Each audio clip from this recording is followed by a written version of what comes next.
A year before leaving office, Barack Obama stunned the world with a prisoner trade with Iran. After more than a year of secret negotiations, the U.S. president announced that 5 Americans were freed from captivity, closing a deal he dubbed a one-time gesture. But even before Obama stepped down, American diplomats were back at the negotiating table, struggling to secure the release of more prisoners. His successor, Donald Trump, blasted Obama as soft on Iran. As a candidate, Trump made a bold pledge on Iran's prisoner-taking: "This doesn't happen if I'm president." Trump didn't deliver. More than a year into his presidency, Iran still holds prisoner at least 5 U.S. citizens and permanent residents, including one taken during Trump's tenure. The White House declined to comment, and the State Department said the United States works tirelessly to free Americans held in Iran. His administration confronts a troubling reality: there is no easy way to stop Iran from taking Americans prisoner, a tactic Tehran has employed since the Islamic Revolution of 1979. That year, Iran took 52 Americans hostage at the U.S. Embassy in Tehran.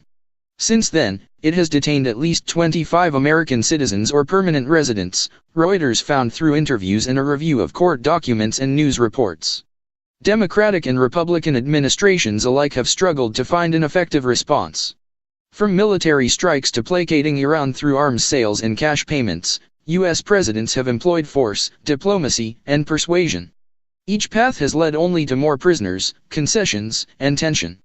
"These are probably the hardest issues that I ever dealt with when I was at the White House working on Iran," said Kelly Magsamen, a former National Security Council official who handled Iran during the Bush and Obama administrations.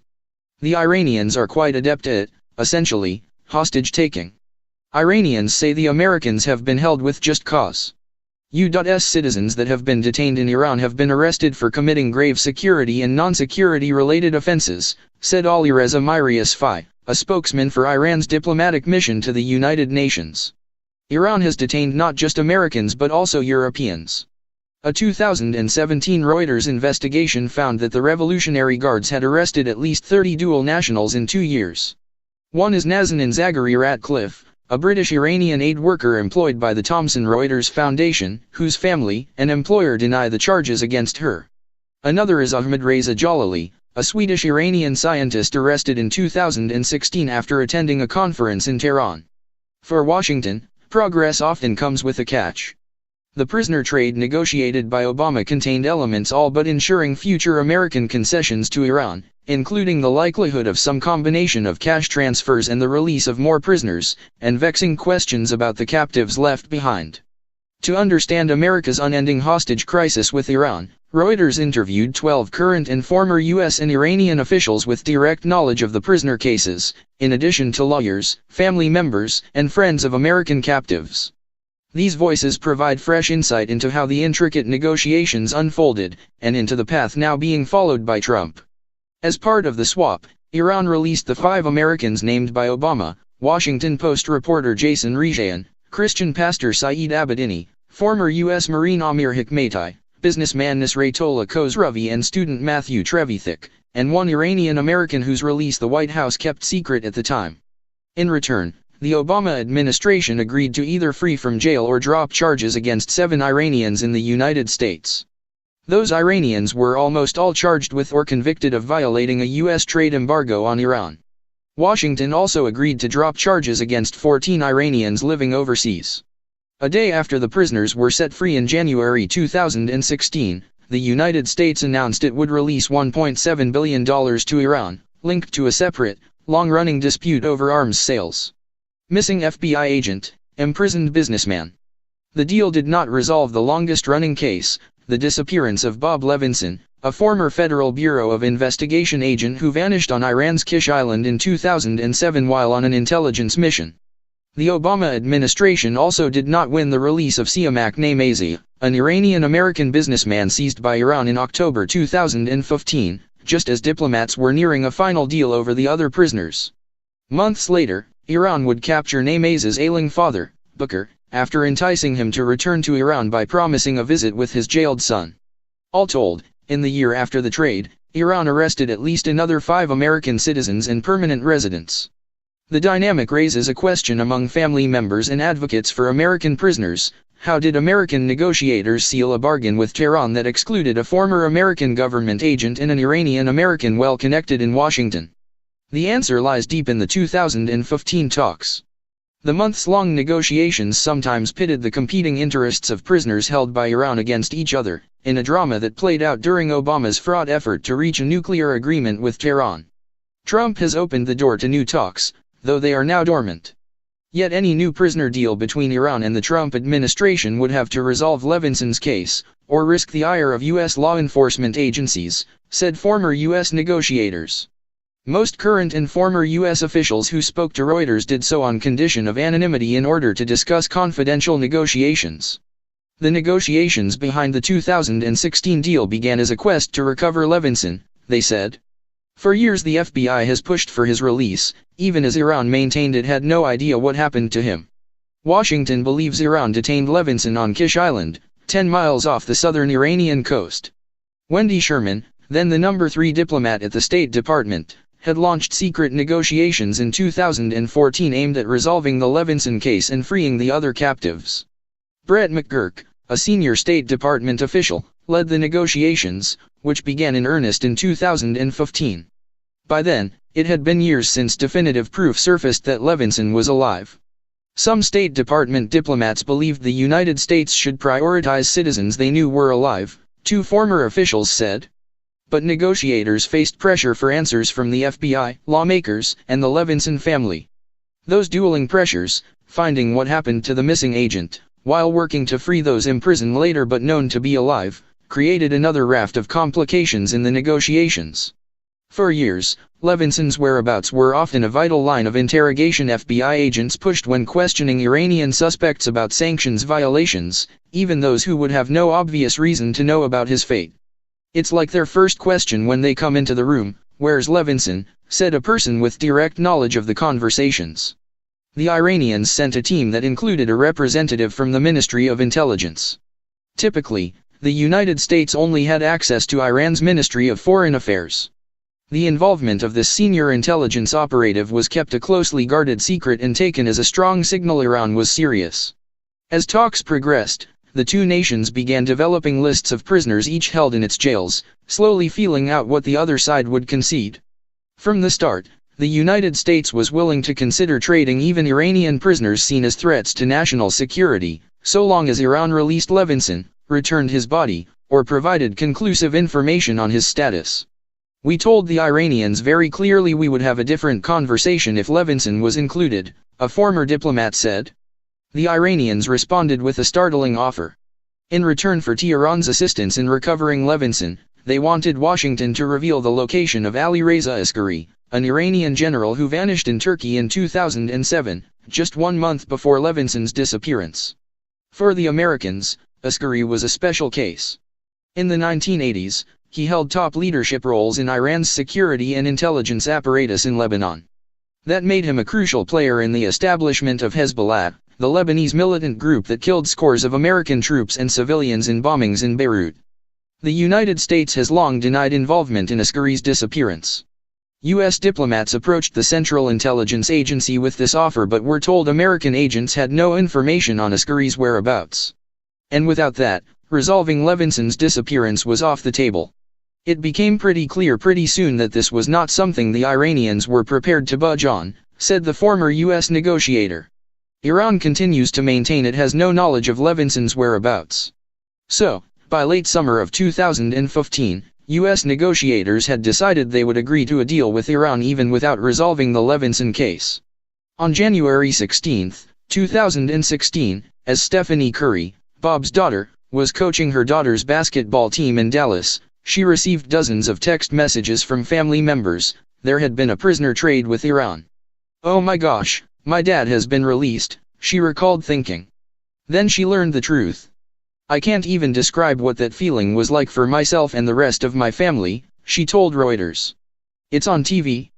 That same day, 8,000 miles away, another family suffered the same sequence of elation, confusion, and devastation. When news flashed that 5 Americans had been freed, Bobak Namazi, a lawyer living in Dubai, called his parents. His brother Siamak was coming home, he told them. Iranian media initially reported, erroneously, that Siamak was among the released detainees. Bobak rushed to tell his mother, "He's free, he's free, he's free." "Are you sure?" she asked. Bobak recounted in a conversation with reporters last year. "It's on TV," he replied. Over several harrowing hours, the family learned Siamak was not on the plane with the other Americans. He remains jailed in Iran to this day, and recently spent his 1000th day in prison. Siamak, now 46, had been arrested by Iran's Islamic Revolutionary Guard Corps 3 months earlier and eventually charged with allegedly spying for the United States. For weeks, Bobak had frantically shuttled between Dubai and Iran to press for his release. In the 1990s and early 2000s, when Iran had a moderate, reform-oriented president in Mohammad Khatami, Namaze ran consultancies that advised foreign investors on doing business in Iran. But in 2005, Mahmoud Ahmadinejad, a hardliner hostile to the West, was elected president. By 2007, Siamak left Iran, and largely spent those years living abroad. In 2009, during massive unrest in Iran, Bijan Kajapur, Siamak's business partner and relative by marriage, was accused of espionage and jailed for 3 months. In 2013, Iranians elected the more moderate Hassan Rouhani as president. Expatriates and U.S. officials hoped his election would usher in détente with the West. Siamak received periodic warnings from associates that Iran was still too dangerous for dual citizens, especially those with global connections. Still, Rouhani's election inspired hope that Siamak might be able to help his native country. In 2013, he authored a report documenting medical supply shortages in Iran as a result of Western sanctions. He began organizing a May 2015 trip of the World Economic Forum's young global leaders to Tehran, coordinating the conference with senior Iranian officials, including Rouhani's then Chief of Staff, Mohammad Nahavandian. But after some participants were unable to obtain Iranian visas, Siamak abandoned the effort. Soon after, he received a warning. An Iranian associate had been interrogated by security agents. In June 2015, that man told Siamak he had been questioned about their relationship and that it would be dangerous for him in Iran. Siamak was undeterred. During a trip to Iran in July 2015, he was blocked from leaving the country, and over the next 3 months, was repeatedly interrogated. Finally, on October 13, 2015, he was arrested, and eventually convicted of collusion with an enemy state, referring to the United States. The timing of his capture, just 3 months before the big prisoner trade, presented a problem for U.S. negotiators. They were nearing the end of complex talks on prisoner releases, the lifting of sanctions, cash settlements and limits on Iran's nuclear program. So, the broad outlines of agreements between the two countries had already been set by the time Siamak was captured. 2 months later, in December, Iranian security forces took yet another prisoner, Matthew Trevithick, an American studying Persian in Tehran. A month after Siamak's arrest, in mid-November, State Department negotiator McGurk contacted Siamak's relative and former business partner Kajapur, and indicated a prisoner trade was possible. Did the family want Siamak to be in the deal? The Namaze family's account of their response to the State Department diverges from that of current and former U.S. officials who spoke to Reuters. "We wanted Siamak to be included, and we didn't even hesitate to ask for it," Kajapur said. A U.S. official said Kajapur told McGurk not to include Siamak in the deal, fearful that American involvement would harm their chances of gaining his release through their own connections in Iran. 3 current and former U.S. officials said the Namaze family eventually did ask to be part of the swap in the final hectic days of negotiations. As the day of the swap drew near, U.S. negotiators asked Iranian Foreign Minister Javad Zarif to release Siamak and Trevithick as part of the prisoner trade. Zarif told then Secretary of State John Kerry that Siamak could not be included, said former U.S. officials with direct involvement. "We were given essentially a flat no, that trying to include him in the deal would blow up the rest of the deal," said a former U.S. official. "And that would have jeopardized the lives of the 5 other people coming out." The Iranians considered Trevithick a less serious case, in part because he did not hold Iranian citizenship, and released him hours before the other prisoners flew out of Iran. The prisoner deal was negotiated separately from the nuclear agreement, under which Tehran accepted limits on its uranium enrichment program in exchange for the lifting of sanctions. Still, in some ways, the two were linked. Kerry used leverage from the nuclear deal and cash settlement to free the prisoners, a former State Department official said. And, had the prisoner deal collapsed at the last minute, it could have jeopardized the nuclear deal. The stakes were high. Rejayan, Abedini, and Hekmaty each had been behind bars for extended periods, Hekmaty for more than 4 years, sometimes undergoing solitary confinement and torture.